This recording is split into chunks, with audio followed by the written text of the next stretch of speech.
Pozdravljene in pozdravljeni na dogodku Pogovori o knjigah, ki ga organizira Slovensko sociološko društvo. Danes se bomo pogovarjali o monografiji 50 Years of the Coleman Report, ki je, poveže ime, išla ob obletnici poročila z naslovom Equality of Educational Opportunity, ki ga je leta 1966 na prošnjo ministrstva pripravil ameriški sociolog, teoretik in kritični raziskovalec James Samuel Coleman. Monografija sama, tukaj imamo nekaj primerkov, je sestavljena iz 10 poglavij. V prvem delu avtorji teoretizirajo o teoretskih konceptualizacijah, v drugem delu pa je predstavljeno nekaj regionalnih primerov iz držav ožje regije. Z nami sta danes sovrednika monografije, in sicer dr. Mitja Sardoč, višji znanstveni sodelavec na Pedagoškem inštitutu. Njegovi raziskovalni interesi so predvsem edukacijske politike, politična filozofija, državljanska vzgoja, multikulturalizem, enakost možnosti in pa dr. Slavko Gaber, izredni profesor sociologije na Pedagoški fakulteti Univerze v Ljubljani. Raziskovalno pa se ukvarja z vprašanji družbe, šole, enakosti ter pravičnosti in pa edukacije. Če začnem kar pri vas, Slavko.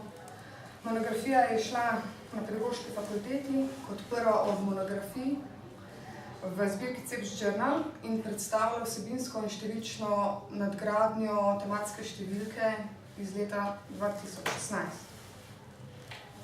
V svojem prispevku v soavtorstvu z doktorico Tašner obravnavate obdobje poročil, saj so 60. leta prejšnjega stoletja zaznamovala različna poročila, poleg Colemanovega.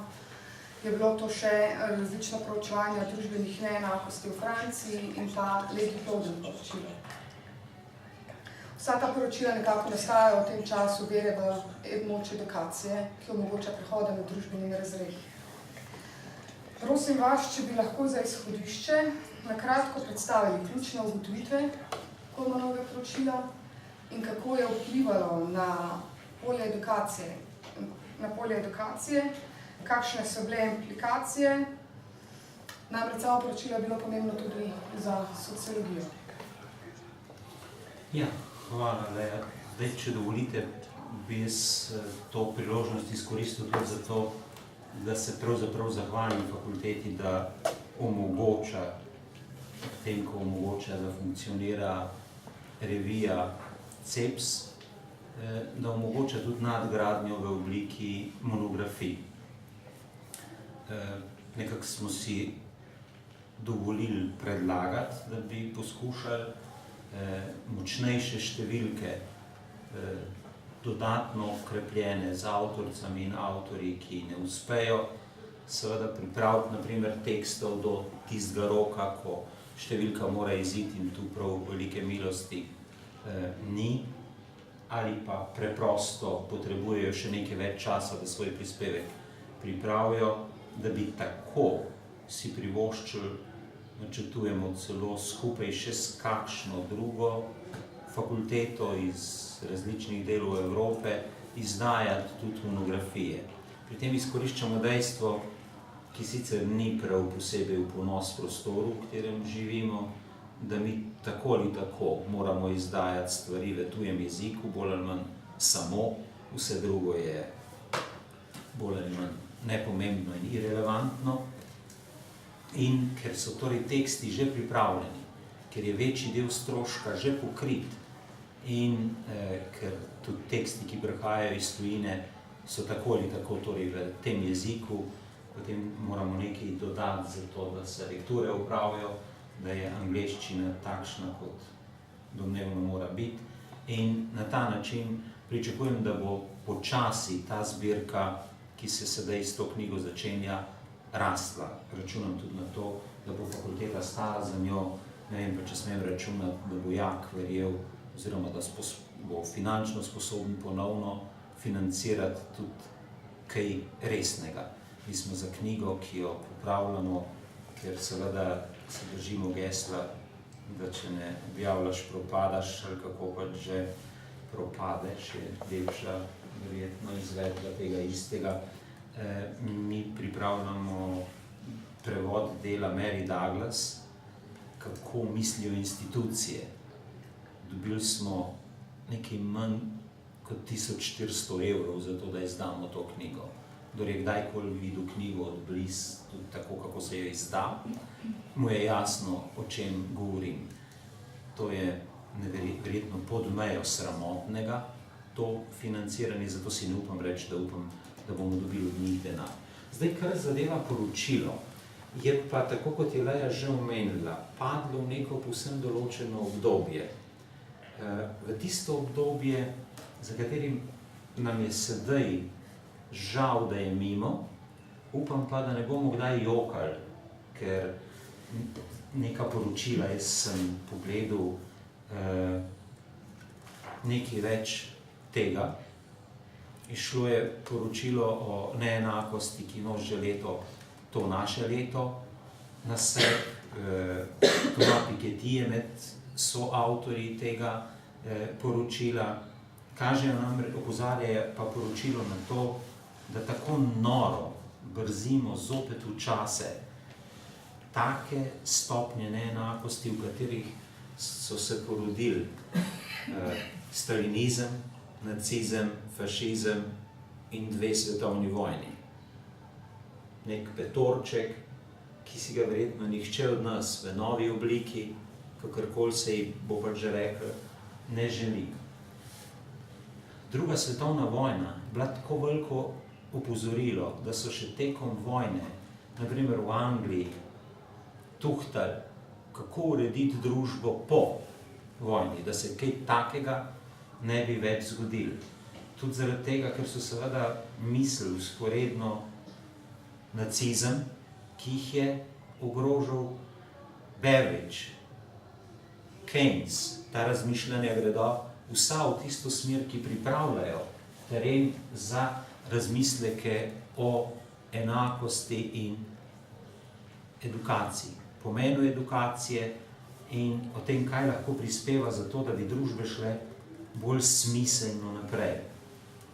Da je to vse prej kot enostavno, se je pokazalo relativno hitro in poročila tu na prehodu iz 50-ih v 60-ta leta in tekom 60-ih so v teh državah, ki jih je že omenila Leja, pa v celem nordijskem loku, pa tudi seveda v socializmu, bila na nek način razmisleki, ki so vredni belih knjig in se sprašujejo o tem, kaj hočemo z edukacijo in kaj lahko naredi za večjo stopnjo enakosti, kaj hitro pa, ker to je on ugotovi v poročilu v jedru pove, da so neenake možnosti skupin, ki so deprivilegirane v Ameriki, ker je takrat o tem so vrabci čivkali, da temu je tako, ti so z neverjetnimi, za današnje razmere neverjetnimi vzorci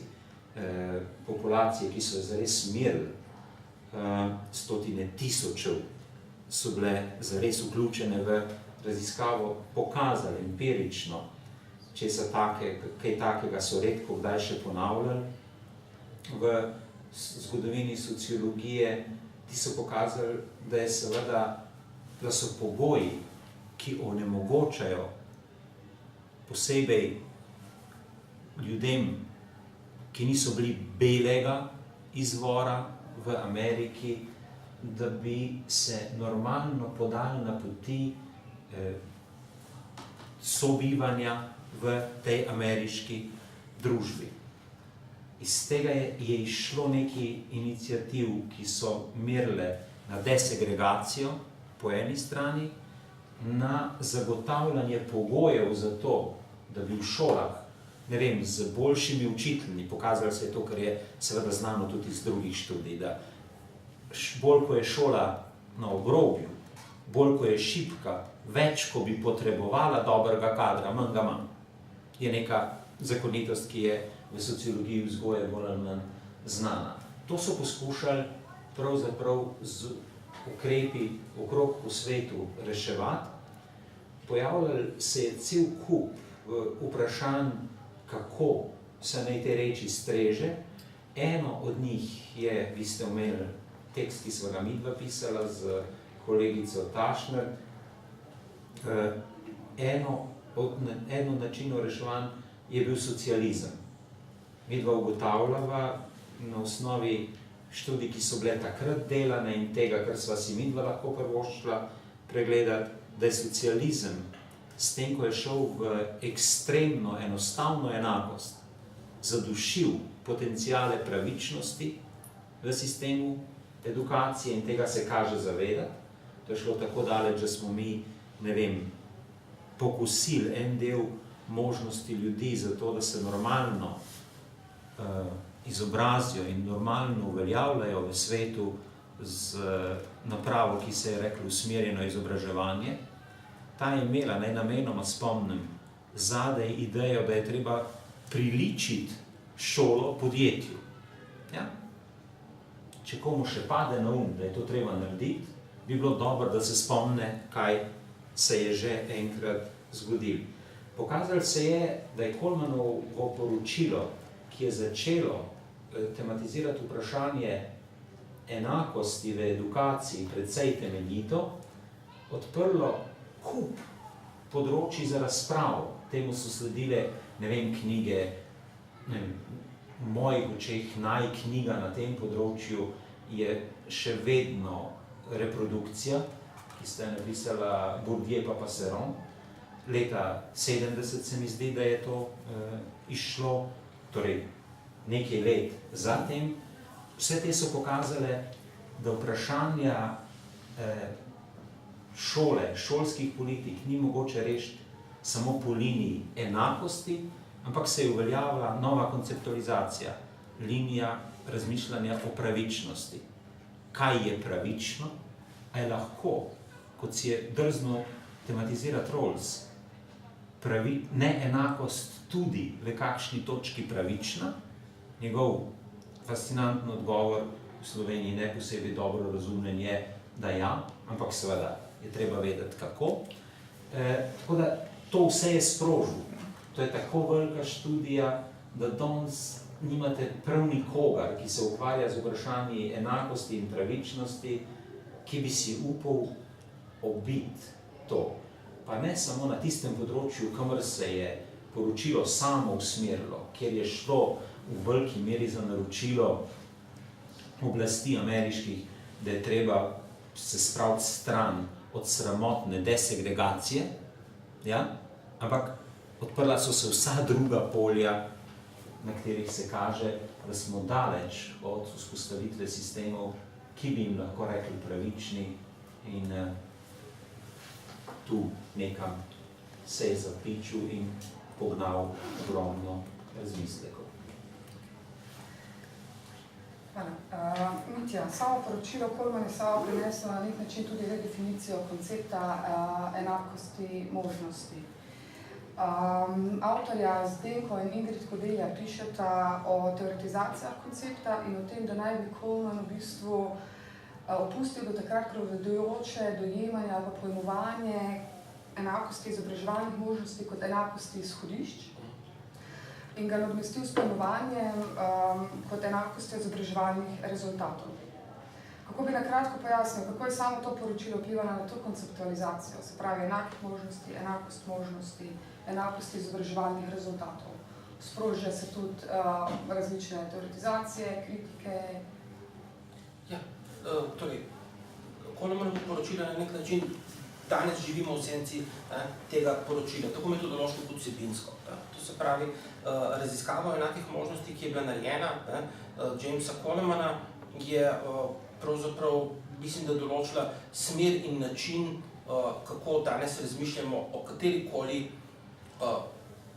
emancipatorični spremembi v vzgoji in izobraževanju. To se pravi, če govorimo o otrocih s posebnimi potrebami, če govorimo o enakosti spolov, če govorimo o otrocih priseljencih, to se pravi, katerakoli skupina se jo misli skozi pojmovanje enakih možnosti. Dr. Gaber je že omenil tudi metodološko, to se pravi, vzorec, število sodelujočih šol, to se pravi, danes je to verjetno težko, pa pravzaprav skoraj nemogoče ponoviti.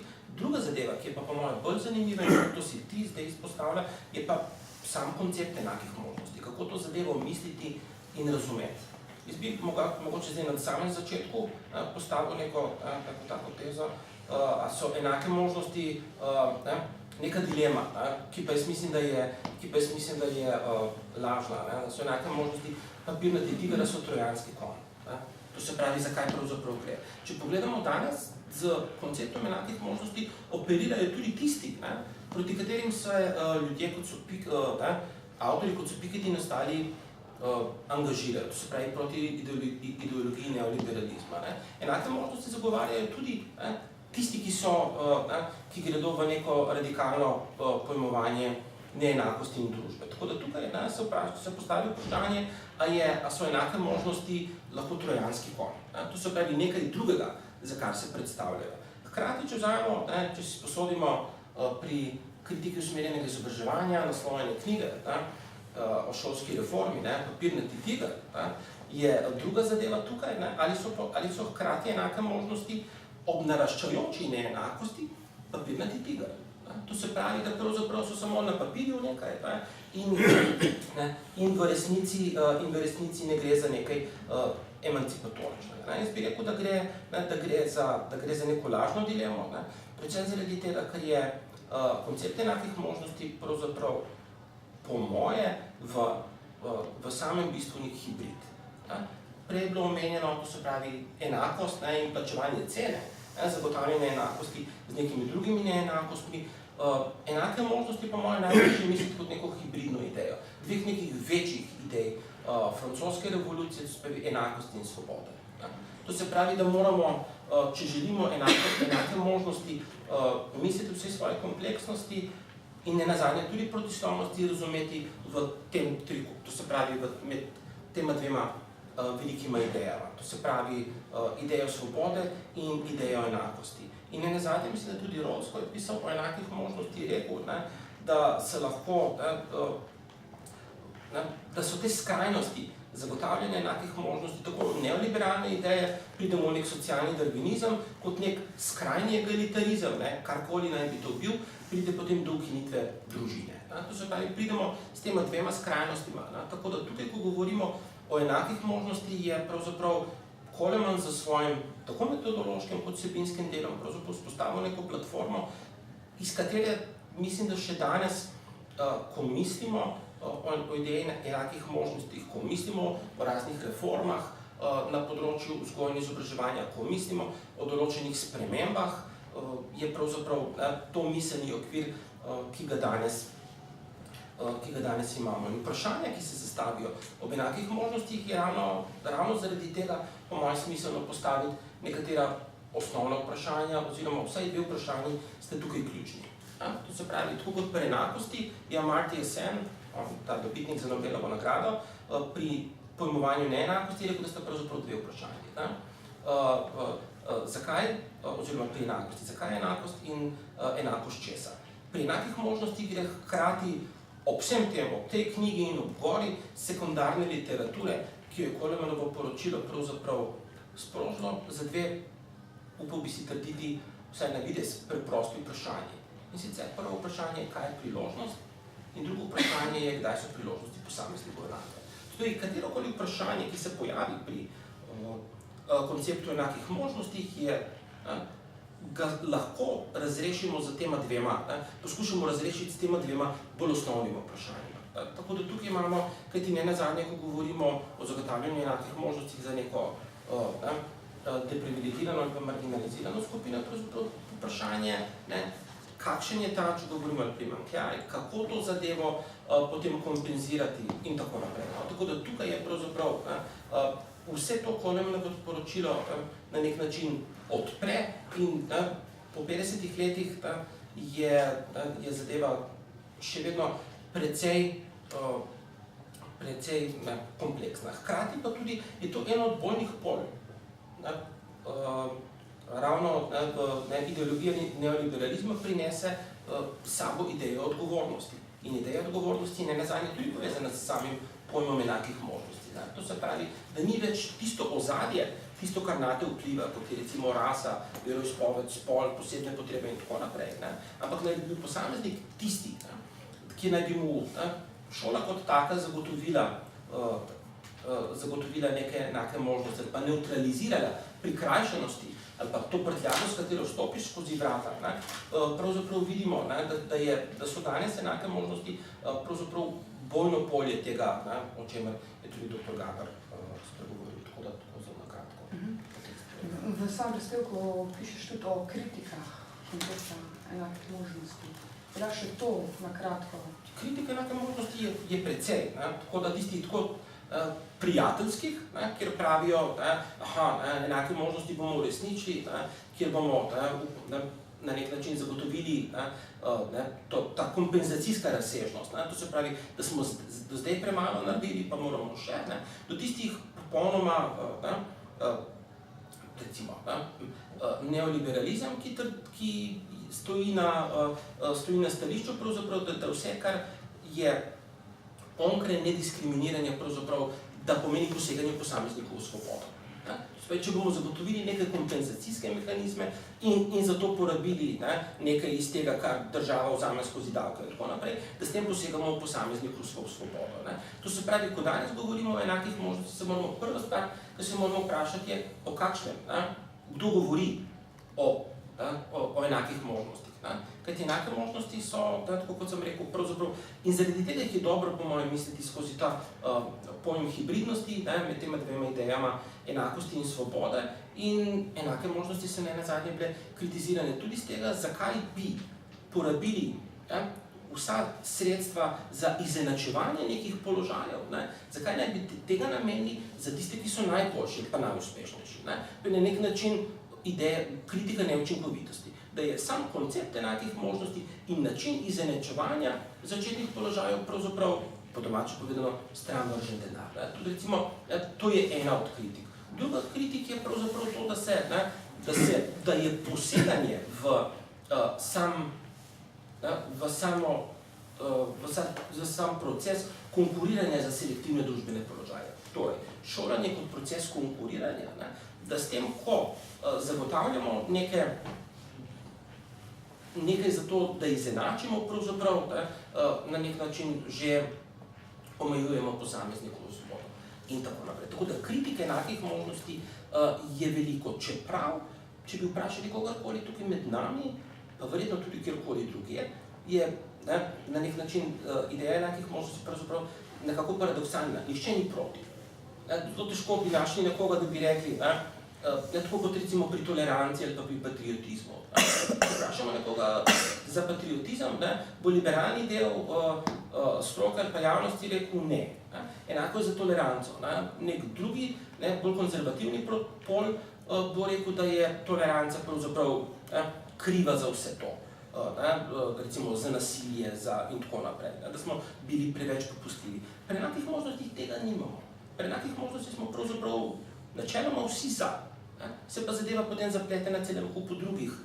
Eno je tudi, recimo, a bomo neke primanjkljaje neutralizirali, a jih bomo potem, gremo v izenačevanje, gremo v neutraliziranje in tako naprej. Tako da, tvoje vprašanje, kaj je bilo glede kritik je precej, in spet zadeva lahko razpade na ti dve vprašanji. Kaj je priložnost in kdaj so priložnosti posameznikov enake?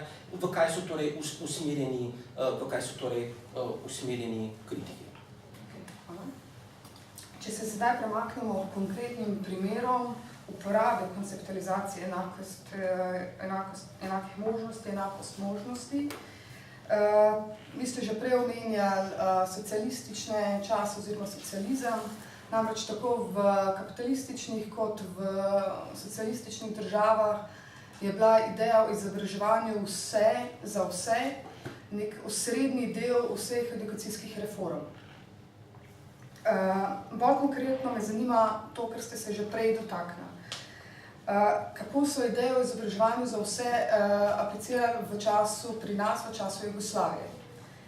Kako je torej potekal razvoj šolske politike, razumevanje koncepta enakosti, možnosti v času vere v moč edukacije in če lahko to pojasnite s primerom enotne šole, ki naj bi brisala socialne, družbene oziroma razlike med razredi.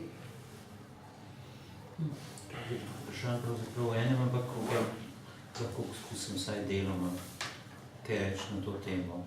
Je treba se zavedati, da je Jugoslavija, če je tja mer vprašanje, prvič bila znotraj sebe močno različna. Mi imamo to srečo, si pripisujemo več zaslug, kot jih imamo, zato, da je temu bilo tako, da smo mi bili znotraj neke Avstro-Ogrske, ki je bila precej nemilostna in precej nepopustljiva do tega, s čimer smo se mi zelo radi ukvarjali, namreč kako se izogniti obvezni šoli. Ja? Slovenija bi si zaslužila neko zgodovino, ki bi se poigrala z našo inovativnostjo pri poskusih izogniti se, da bi se šolali.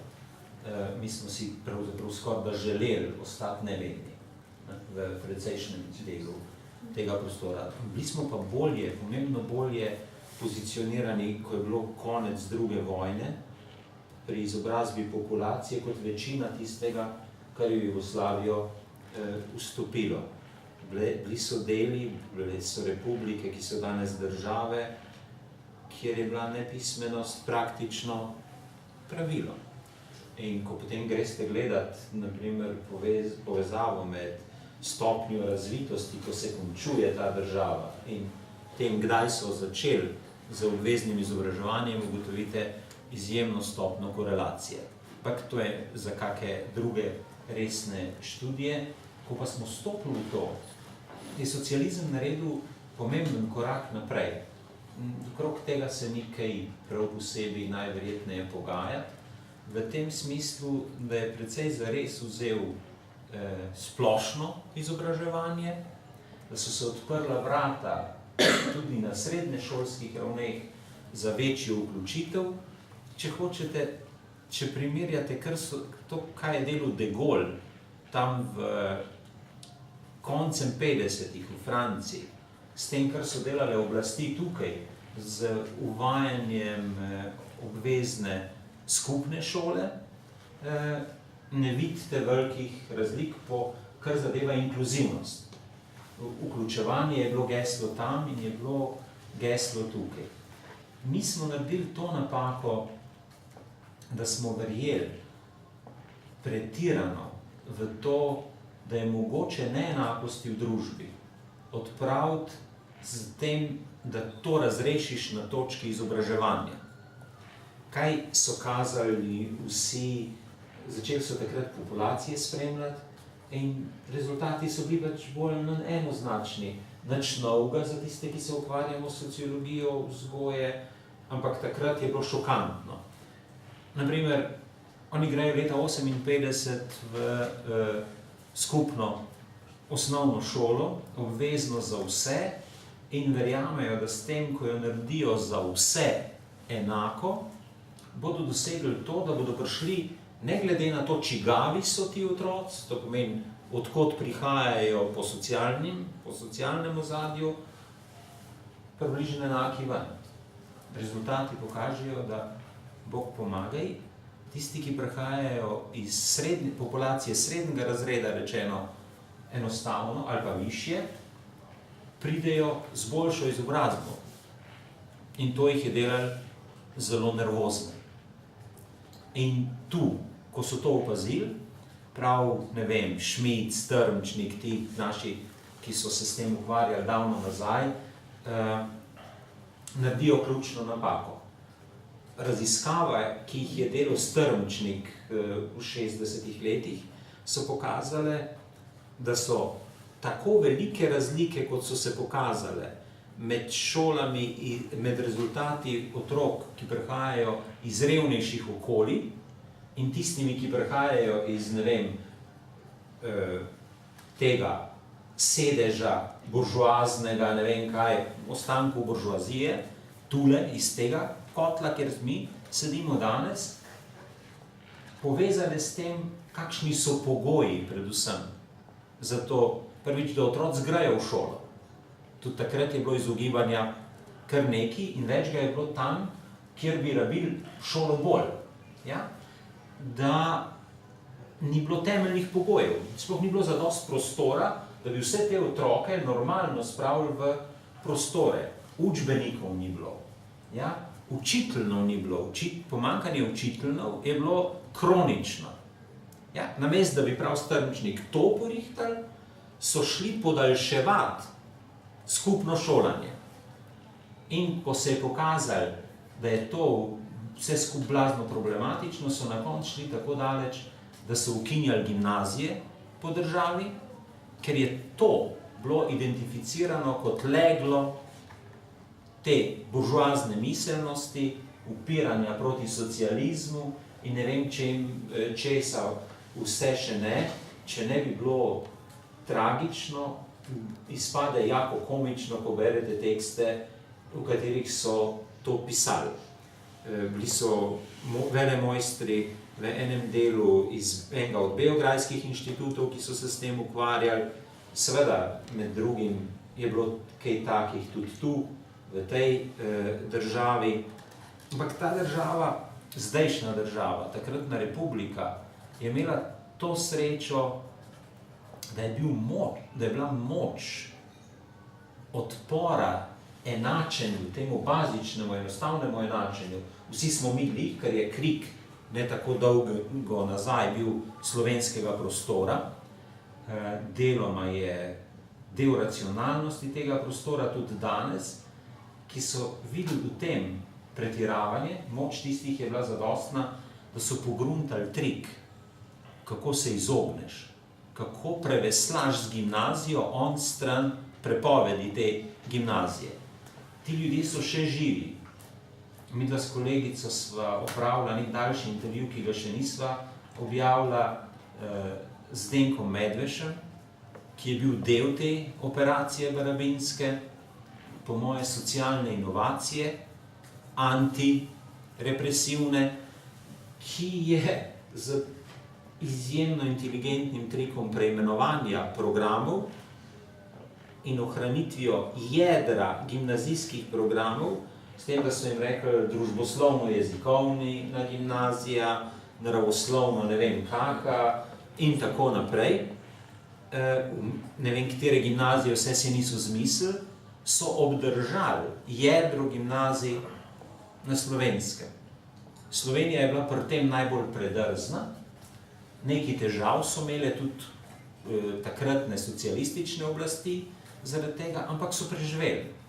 Ko greste gledati, kako se je potem vračala normalna struktura šol, tu nekje v zadnjem delu 70-ih let, v različnih, takrat še republikah, bivše države nazaj, vidite, da je tu bilo lažje reetablirati te sisteme. Jaz imam že toliko let, da sem v procesu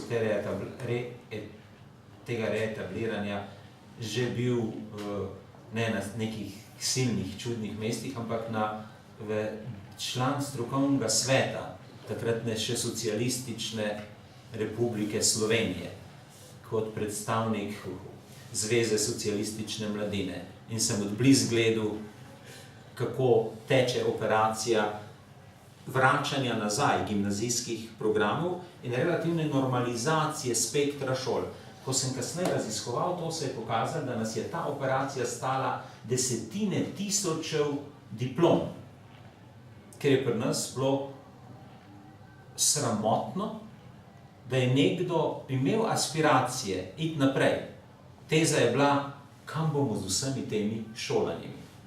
Zato, ko jo jaz slišim, še kdaj drugič, se mi zdi better not to. Ja? Ko sem nedavno tega za Evropsko komisijo pregledoval neke trende za to državo, me je stresel, ko sem ugotovil, da že par let pada delež tistih v populaciji, ki se šolajo na terciarni ravni. To je treba ustaviti takoj, če kdo rab čim več otrok spraviti v, kako se reče, v dualni sistem, ker mu tako ali tako ne uspe, potem naj rajš vpraša, kateri otroci grejo tja, koga tja sili. Jaz se živo spomnim moje razprave v nekih drugih letih, kjer sem sedel z poslanskimi skupinami, ki so mi razlagale, kako je prihodnost te države v dualnem sistemu. Ja? Mi smo ga uvedli kot možnost, ampak ko sem jih vprašal za mizo, neka velika miza obstoji tam, kjer smo to opravljali ta pogovor, kdo od njih ima svojega otroka v dvoletnih programih, troletnih poklicnih programih, kdo bo vpisal svojega otroka v tak program, je nastala naenkrat mrtva tišina. Bilo mi je jasno, da tega ne smemo forsirati. Ta test je treba opraviti danes, dvojen test, prvič. Kdo od teh ljudi, ki trdijo, da je to treba narediti, svoje otroke pošilja v te šole?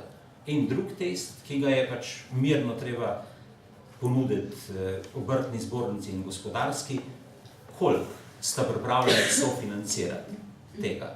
Če niso pripravljeni sofinancirati najmanj 50% v štartu in prevzeti v roku 5-7 let to vse nase financiranje, potem tega ne rabijo, ne mislijo resno, ne glede na to, da skrivajo teh poklicev, ki jih domnevno tako zelo rabijo, praktično nočejo plačevati.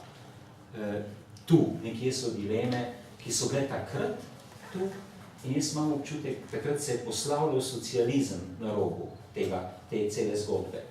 Danes, ko se poslavlja nek tip kapitalizma, imam občutek, da eni ponavljajo isto zgodbo. Vse je treba podrediti ekonomiji, tokrat kapitalistični. A bo Slovenija še enkrat ponovila kaj takega? Jaz upam, da ne. Ne bo niti pravično, ne bi bilo enako. Zdaj, v drugem delu monografije je predstavljeno nekaj regionalnih primerov držav in njihovega spopadanja s pravičnostjo v edukaciji. Kako vidva vidite izzive, na katere je pokazal Kollmanovo poročilo, če primerjamo med seboj v različnih državah, ki so obravnavane v monografiji? Recimo Srbija, Madžarska, Romunija, Slovenija. Med branjem monografije, če podam nek primer, lahko beremo, da se Srbija sama sooča z ogromno nepravičnostmi v edukaciji, ki se odražajo v slabi mreži šol in posledično onemogočajo dostop otrokom do šol, pomanjkanje štipendij in pa premalo vključujočih kriterijev za vpis v predšolsko vzgojo.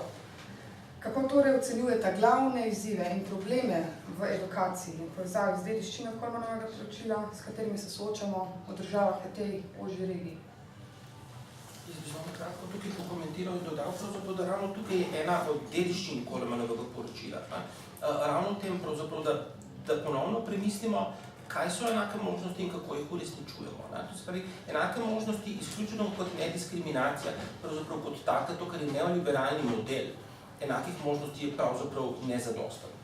Potrebujemo neke dodatne spodbude, vsi tisti, tako kot si ti omenila, to se pravi, ki potrebujejo na nek način, da zagotovimo neko izenačitev, zato da bo ta tekma, to konkuriranje za selektivne družbene položaje pravzaprav pošteno.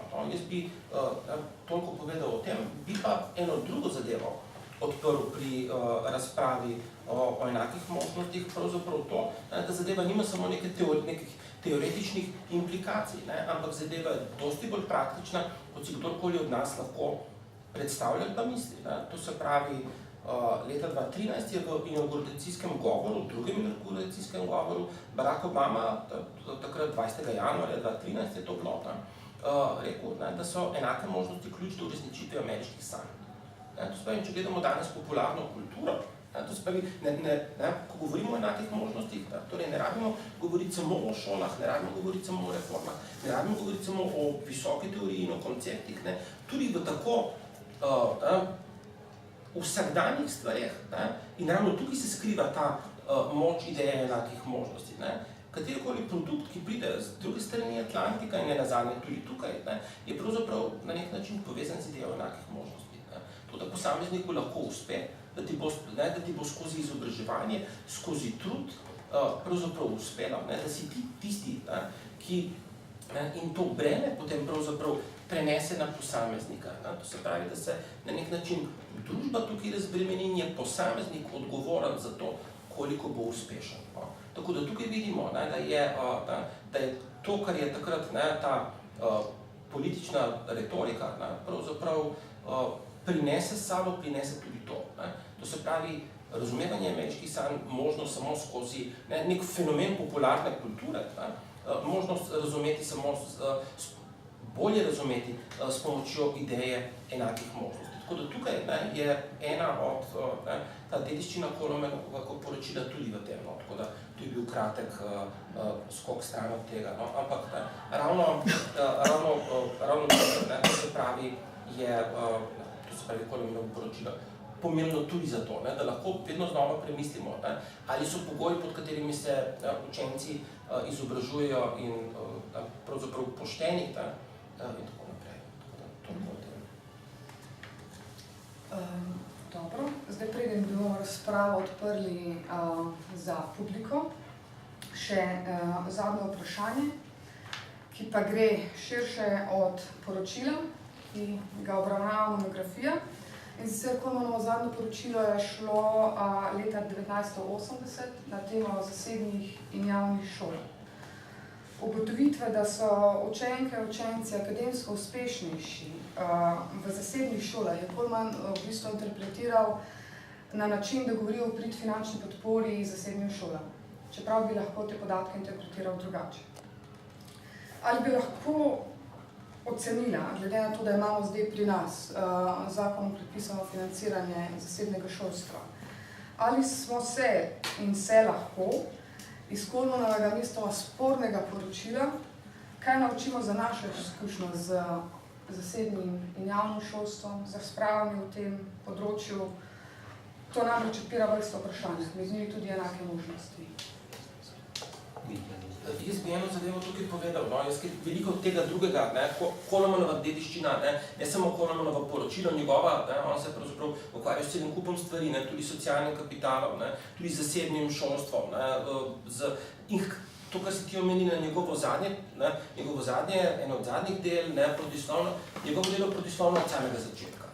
Če pogledamo izdajo Kolomenovega poročila, Kolomenovo poročilo je išlo leta 1966, v času kislih kumaric. To se pravi takrat, okoli 4. julija, takrat, ko mediji nimajo, ko se ukvarjajo z drugimi stvarmi in ne za politiko. To se pravi, je bilo tudi takrat, v enem od člankov piše, da je bilo že tudi samo tisto poročilo. In nazadnje Coleman kot oseba, ne samo njegovo zadnje, ne samo njegovo zadnjih del, je pravzaprav že kot osebnost na nek način zelo kontroverzen, vsaj kar se tega tiče njegovega dela.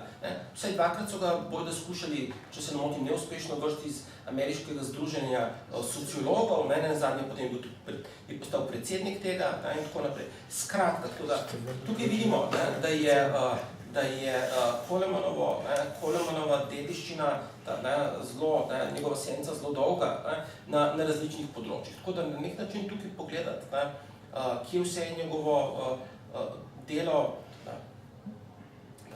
pomembno še danes je zelo zanimivo. Tako da toliko o tem.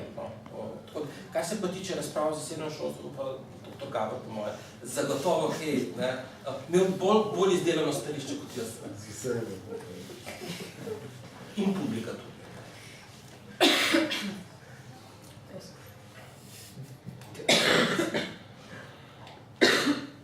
Da zasebne šole na sebi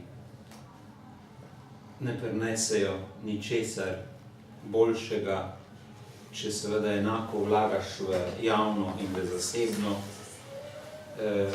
in če ne selekcioniraš populacije, ki jo vključiš, je bilo po tem poročilu tako 100 in 100-krat tematizirano in danes bolj ali manj vsaka pisa poskuša tudi to isto prevrteti na ravni podatkov. Tako da tu ni prav posebej velikih odkritij, še posebej, če se ukvarjaš zraven še z režimi različnih šol, dobiš to pač ven. Zdaj, Tu naprej se začne pa diskusija, ki jo mogoče lahko nadaljujemo, če bo volja. Tu je za zdaj se tukaj ustavil, morda bi rekel samo zoprno še to, da eno je gotovo, kadar pada količina sredstev za javne šole, ne povečuješ sredstev za zasebne, se mi zdi tako zdravo razumsko, da je temu skoraj težko kakorkoli smiselno oporekati. Tudi za Slovenijo to velja, ne samo za Luno ali pa kje drugje. Zdaj pa odpiram razpravo, prosim za vprašanje. Tudi na terenu je lahko.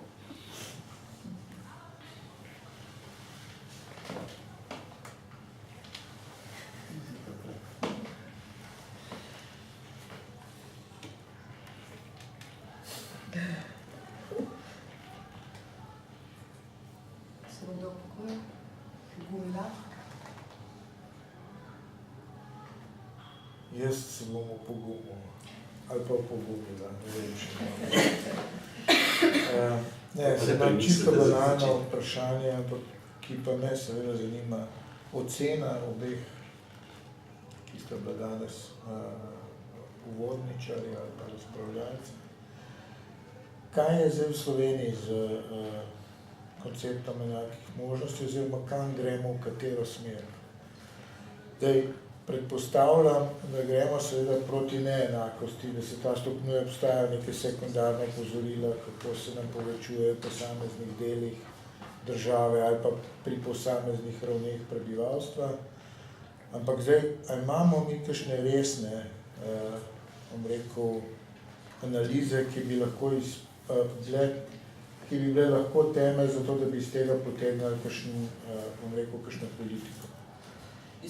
Ena od stvari, ki jih je tukaj recimo smiselno izpostaviti, je pravzaprav, da je, kar se tiče tega klasičnega pojmovanja enakih možnosti, nediskriminiranje plus izenačevanje začetnih položajev, zagotovo v Sloveniji zadeva dobro urejena. To se pravi, da slovenska šola, kot je rekel en drug minister, dr. Gaber, da je slovenska šola dobra šola. Tako da to je... To je rekel, da ni dobro. To je rekel, skratka, med 2008 pa 2011 je bilo govore, da slovenska šola. Slovenska šola mislim, da z tega pravzaprav uresniči svoje poslanstvo, ali pa pravi svojo nalogo. Jaz mislim, da zadeva, s katero se, vsaj jaz skušam zadeve misliti, je, kaj potem, s to poštenost rezultatov. Dr. Gaber, če se ne motim, se ukvarja tudi z vprašanjem družba, kako je to brez dela, kako je s temi stvarmi. Kako potem s tem, ko mi na nek način imamo dobro usposobljene posameznike in tako naprej, pravzaprav kako potem s tem kasneje. To se pravi naraščajoča brezposelnost med mladih, prekarnost in tako naprej. Jaz bi zadevo šel, to se pravi korak naprej, ne samo nediskriminacija, ne samo neizenačevanje začetnih položajev, ampak tudi se pravi potem poštenost rezultatov. Tako da je tisto, kot tega, ko posameznik zaključi svoje izobraževanje, kaj potem. In kako enake možnosti misliti v okviru tega, ne vem, kako je ta besedna zveza, družba... Šole v družbah dela brez dela. Ja, kako torej enake možnosti misliti v teh pogojih. To je po moje ključno vprašanje. Ja, zdaj tako, za začetek najverjetneje si kaže pogledati, kako res stojimo znotraj sistema tega šolskega.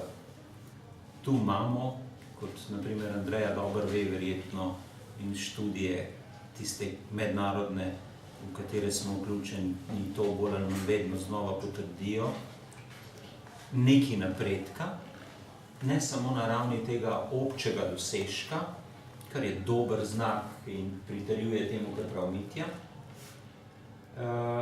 tudi na ravni zmanjševanja povezanosti socialnega izvora z dosežki, smo se popravili, kar je dobro.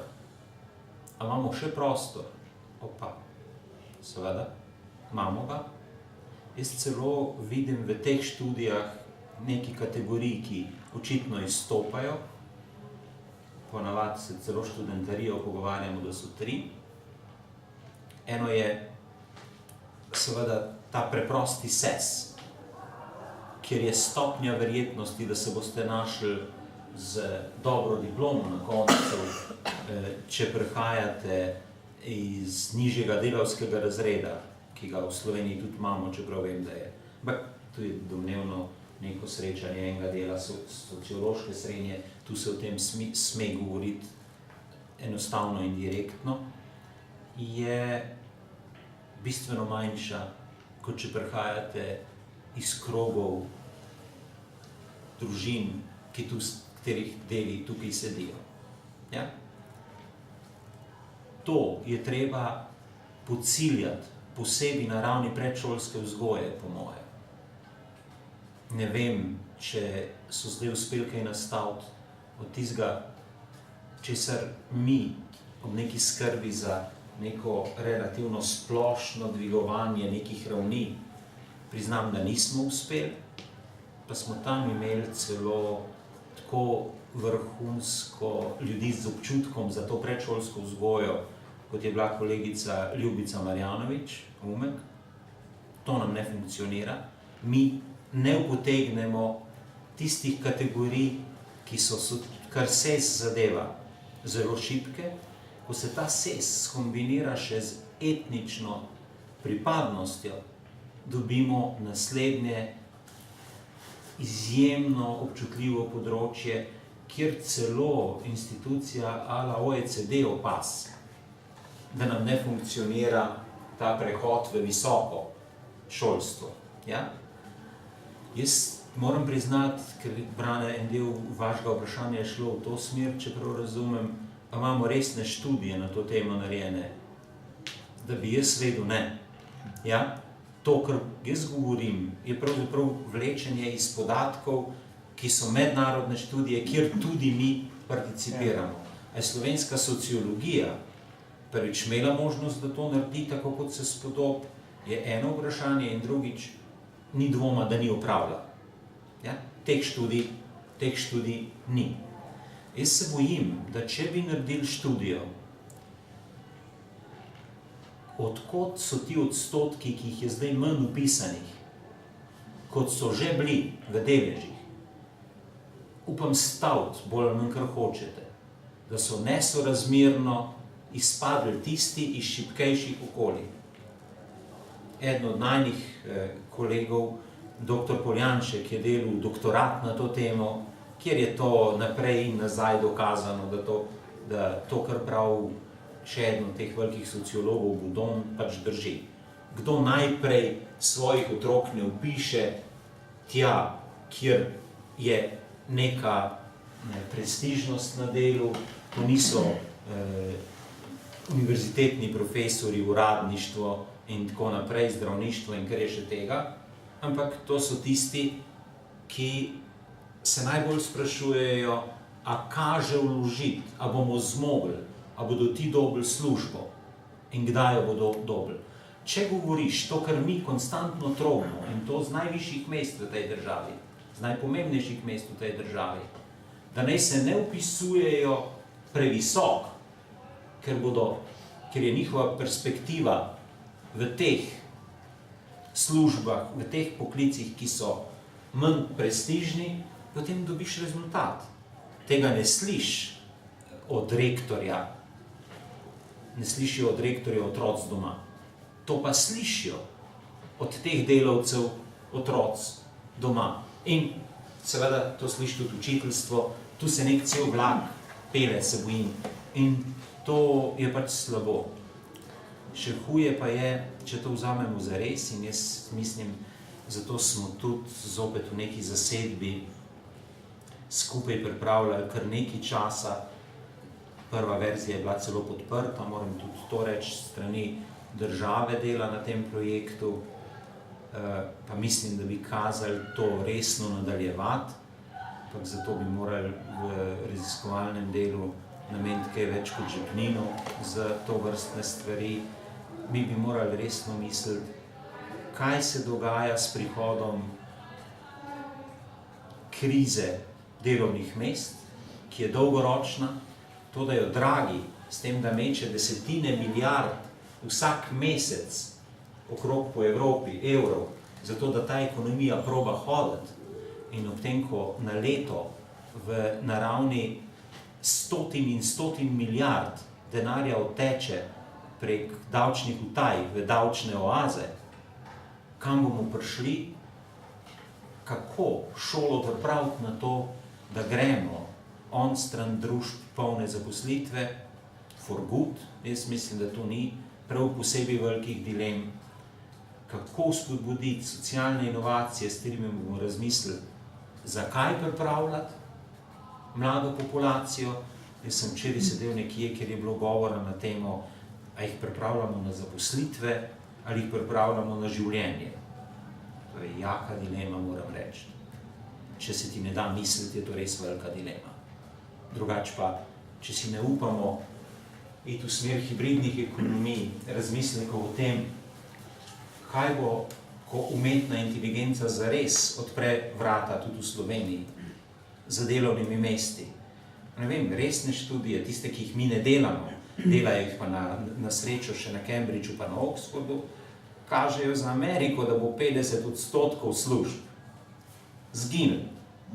Torej, kaj bo pri nas?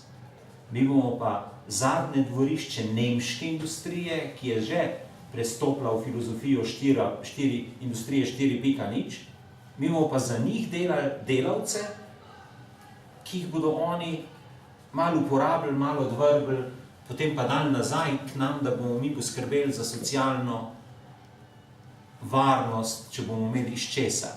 To se ne bo izšlo, ampak to so prevelike teme in Mitja ima prav. Kdo bo najprej odpadel? Najprej bodo odpadli tisti, ki prihajajo ven z manj prestižnimi diplomami. Katere so bolj prestižne, a je 3-letna šola dolgoročno večja možnost za otroke, za mlade, kot 4-letni programi, ali pa to, kar je zdaj moderno, gimnazijskih je domnevno še vedno preveč. Kdor statistiko pogleda z Lune, vidi, da smo obrnili trend že zdavnej in nekdo bi se moral že vprašati na ravni policy makinga, a ne gremo že predaleč. Ja? To so dileme. Jaz na srečo ne rabim zares odgovoriti na njih, ampak so mesta v tej državi, kjer pa Bog pomagi, si moramo odgovoriti na njih in jaz druge ne vidim, kot da bomo, če bomo prepozni, bomo imeli kdaj kasneje ta isti problem, ki smo ga enkrat že videli. Ampak, ok, preveč. Milica prav, da moram paziti, kaj je reči. Smem je samo en stavek, pa ne bom nekaj težil. To me res moram reči, da me intrigira že nekaj časa. V teh neformalnih pogovorih v skupinah, kot je ta sociologi, te, ki se odvarjajo z obraževanjem, se zmeri, potem pa po kakšnem kozarcu, zmeri pride do tega, da je segregacija v Sloveniji je očitna. Sam poglej si, kakšna je struktura dijakov v gimnaziji, pa ti bo jasno, kako delo smo stvar pripeljali. Jaz nikoli potem ne srečam nekega resnega podatka o tem, kaj se nam je res zgodilo. A se nam je ta segregacija, češ, starši gimnazijskih dijakov so vsi middle class in tam delavcev ni, ne, in to je vsem očitno. Ampak kje so te cifre? Celo te cifre so. Ja, pa kje imaš? Fleretova raziskava, eno od ključnih na tem področju, pa pol še druge. Ampak najprej bi rada nekaj drugih stvari rekla. Skratka, meni so seveda te diskusije absolutno zanimive, ampak tisto, kar pogrešam in zato je res, moramo nadaljevati z bolj podprtom raziskovalnim področjem, je tole. Kategorijalni aparat, s katerim pristopamo, je po eni strani ne dodela, skratka, zelo klasične stvari so se pa že zelo spremenile. Tisto, kar hočem povedati, je velike kategorije, velik kategorijalni aparat, velike teme, da v resnici zelo posplošene pol te diskusije ostanejo, ker ni dovolj fino mehanično zadeva preanalizirana. Mnogo bolje so te stvari skrite, kot se zdi. Vse stvari, ki so bile danes rečene, jih lahko tudi pred 10 leti rekli, ali pa še 20 let nazaj in tako naprej. Zato je zame ključno vprašanje te družbene dinamike, ki je vplivala na to, da se je ta kategorijalni aparat dejansko tudi spremenil, redefiniral in tako. Recimo tale zadnja diskusija okrog tega družba prihodnosti je zame ključna, ampak vrnila bi se še nazaj. Naprimer, zame ni samo vprašanje, ali se ta procent zmanjšuje, ali smo mi ljudem to sporočili. Saj ne gre za to. Gre v resnici za to, zakaj se zmanjšuje, zakaj pravzaprav se zmanjšuje in a tisti otroci, to imamo tudi raziskavo, ki se ne upajo odločiti za študij, ki je tvegan, ker so profesorji žleht, ker se zna zgodi, da boš neuspešen, ker tako naprej, se ne upaš upisati, ker ne moreš stroška delati svojim doma. Se pravi, tudi te, s tem sem hotela samo pokazati, da bi bilo treba bolj subtilne inštrumente uporabiti, kadar govorimo potem o teh zgodbah. Potem recimo zgodba predšolske vzgoje. Sej to je zdravorazumsko in lahko samo še potrdimo s tovrstnim analizam vlogo predšolske vzgoje za tiste otroke, ki to najbolj rabijo, ker jim okolje tega ne more doma dati in tako naprej. Ampak potem se nastopi seveda vprašanje, s katerimi inštrumenti in na kakšen način. Saj vendarle socialna politika omogoča, da se ti otroci vključujejo v predšolsko vzgojo. Zakaj potem se te razlike potencirajo? Jaz nekaj odgovorov, nekaj hipotez v zvezi s tem imam, se jim bom posvetila čez par mesecev, upam, ampak tisto, kar sem hotela posebej opozoriti, je, da bomo morali tudi na metodoloških pristopih narediti mnogo več korakov, kot smo jih naredili do sedaj, zato ker moja hipoteza je, da mi vedno klasične dejavnike postavljamo v vzročno-posledično zvezo. Z spremembo družbe se pa je izkazalo, da praktično ni več enoznačnega videnja dejavnikov in posledic, ampak da je kombinacija različnih dejavnikov v različnih kontekstih lahko zelo različne učinke. In to dela nacionalno politiko še toliko težje. In zato sem jaz velik zagovornik tega, da bi se metodološkim pristopom in redefiniciji kategorijalnih aparatov posvetili posebno pozornost. Naprimer, Mitja, ti si govoril o enakih možnostih in si mimogrede omenil koncept enakih priložnosti.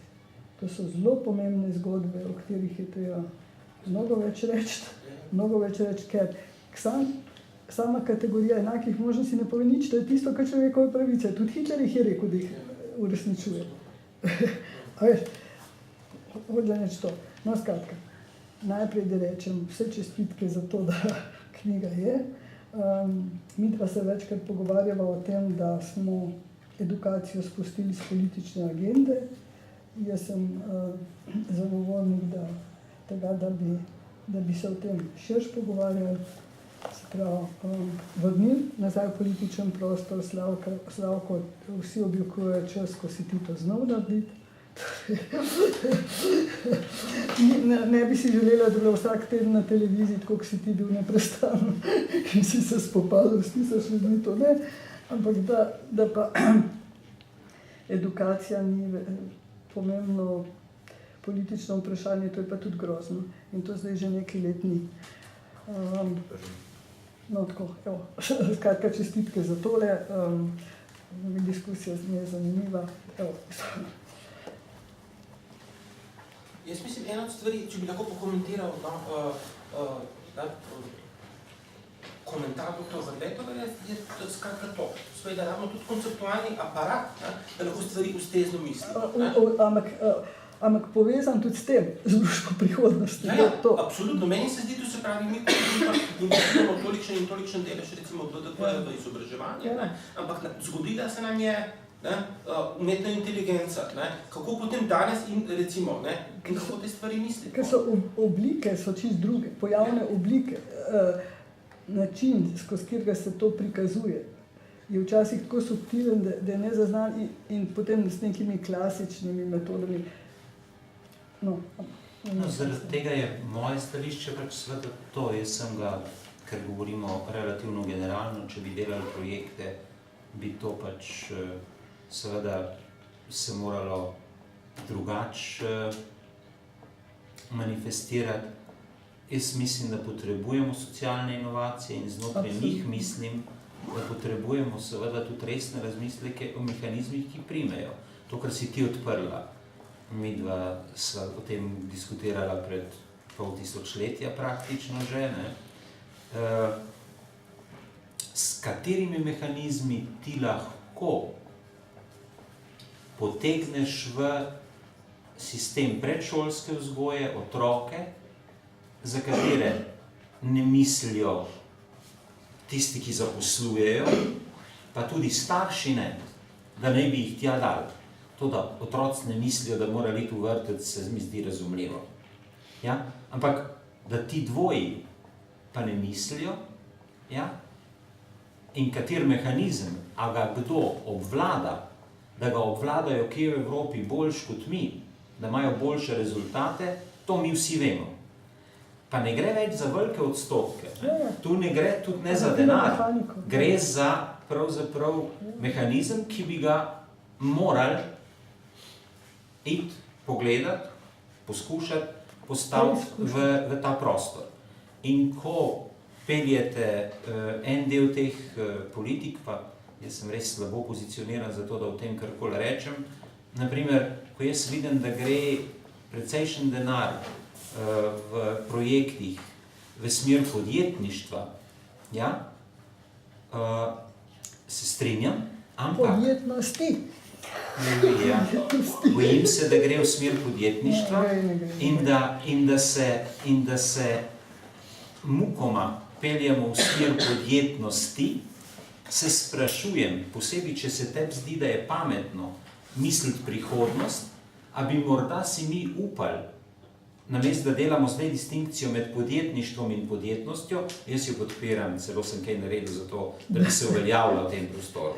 Ja, ampak še pol koraka dlje se da iti. Ta pol koraka je resno razpravljati, pogledati, kar je Mitja rekel.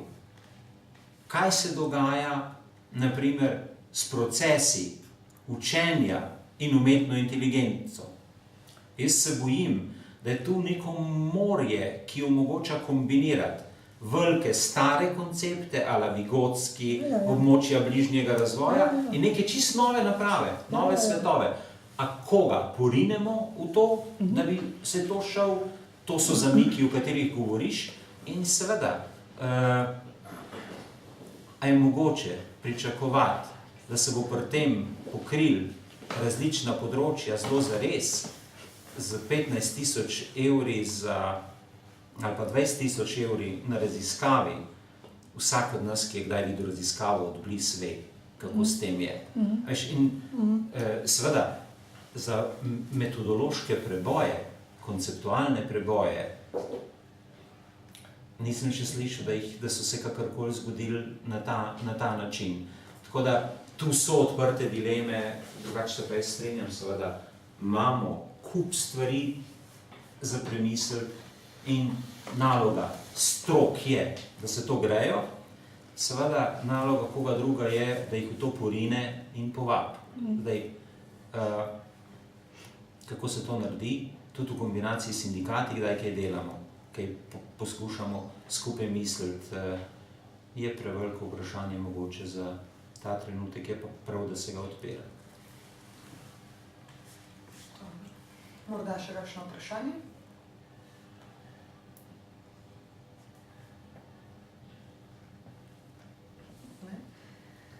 Dobro, potem bi se zahvalila obema sodelujočima in vam za obisk. In to je